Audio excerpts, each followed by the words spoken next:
All right, so personalizing the invitation. His name is Johan. By the way, I don't know how this is going to come through on the mic. You might think this is like God coming through on my phone.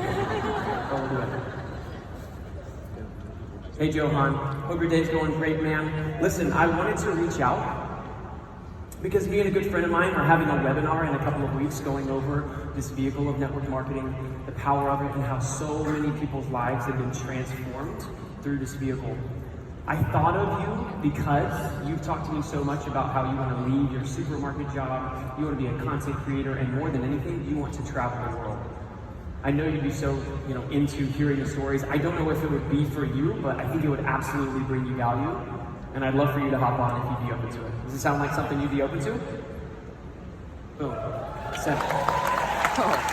Now, show of hands, who felt like that was very elementary and simple? Who felt like that was personalized, that I was speaking to Johan? Okay, who feels like they can do that too? Okay, so notice what I said here. I thought of you because this is a key phrase, because sometimes, especially in the beginning, and if he responds to this, I'll just keep the conversation going, you guys can hear how this goes. But this is a really important line, because this guides the conversation. So when you're thinking about bringing somebody to an event, use this line, I thought of you because. I thought of you because I always see you in the gym. I see you're really into fitness, you're very conscious of what you put in your body, and I know that if you took a look at these products, you would absolutely be blown away. I thought of you because I see you running around with your kids, and you've talked to me a lot about how tired you are and how you love to gain some energy, and I think this could really be a solution for you. So I thought of you because. The next line that I use is, if I would you. Now this is a commitment clause. This is a commitment phrase. Because our job and our hope is that we would commit, get these people to commit to coming to an event and commit to taking a look. So the next thing I'll say to Johan is saying, okay, Johan, if I sent you a link, or if I sent you the details to this call, would you be able to lock it in your calendar and give me a thumbs up when it's done? That's a very simple give and take. Do you guys see that? Instead of just saying, great, see you on the call, here's the info, I'm asking if I would you. When I started my ice cream business, I would get so excited because I had like 40 confirmed yeses, and I was like, oh my goodness, we're gonna need a stadium. This is gonna be amazing. We are doing this. And then 5 minutes before the event, they can't come, they can't come, they can't come. Everybody was like bailing on me because I never got them to commit. So this is a really, really important phrase to use. The next thing that I say, and that you may have noticed what I said in the audio there, this may or may not be for you.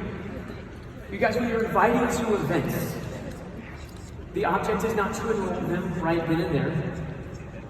The object is not to get them to leave with a pack or a product. You want them to take a look. So does that take the pressure off of you if you're just inviting somebody to take a look? Right? Does that anybody feel a little easier? Because you're not wanting them to enroll, you're just wanting them to take a look.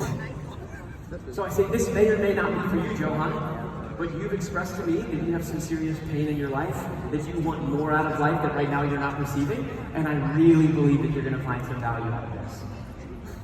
The last thing is keep it all about them. Focus on their goals.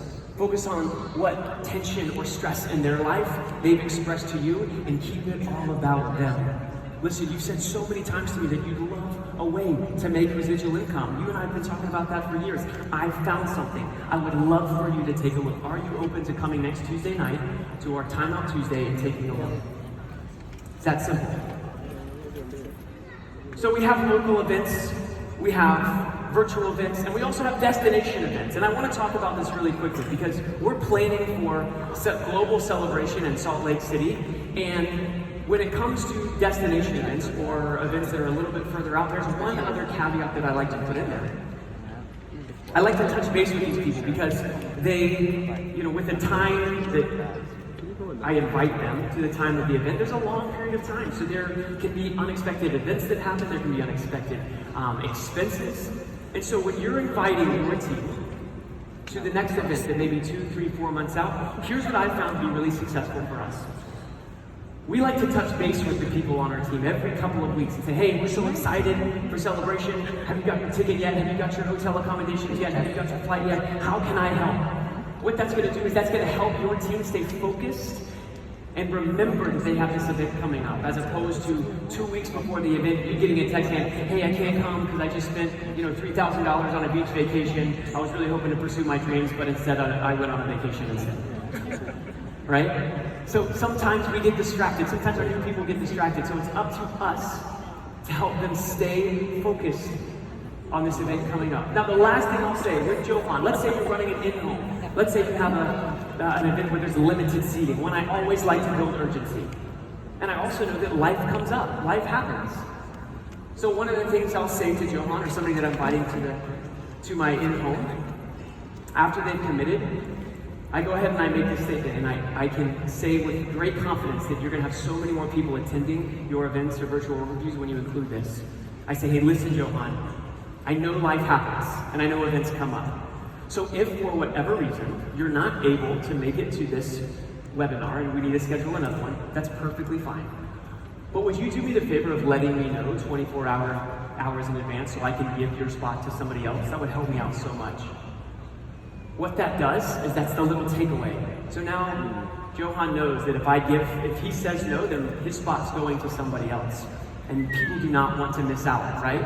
So when you say, hey, it's very limited seating in our place, I know that life comes up, I know you might have a hard time, hiring a babysitter or whatnot, I get it. If this time's not gonna work, that's totally fine. But would you do me a favor and let me know 24 hours in advance so I can fill that seat with somebody else who really is excited to hear about this? Who feels like that would get more committed people coming to their events?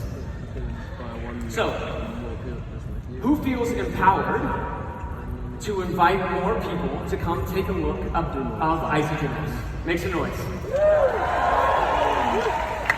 Who feels that they can send 10, 15, 20 invites this afternoon leaving the store on a voicemail? Who feels that they can do that? Okay, who's committed, what's the word? Committed.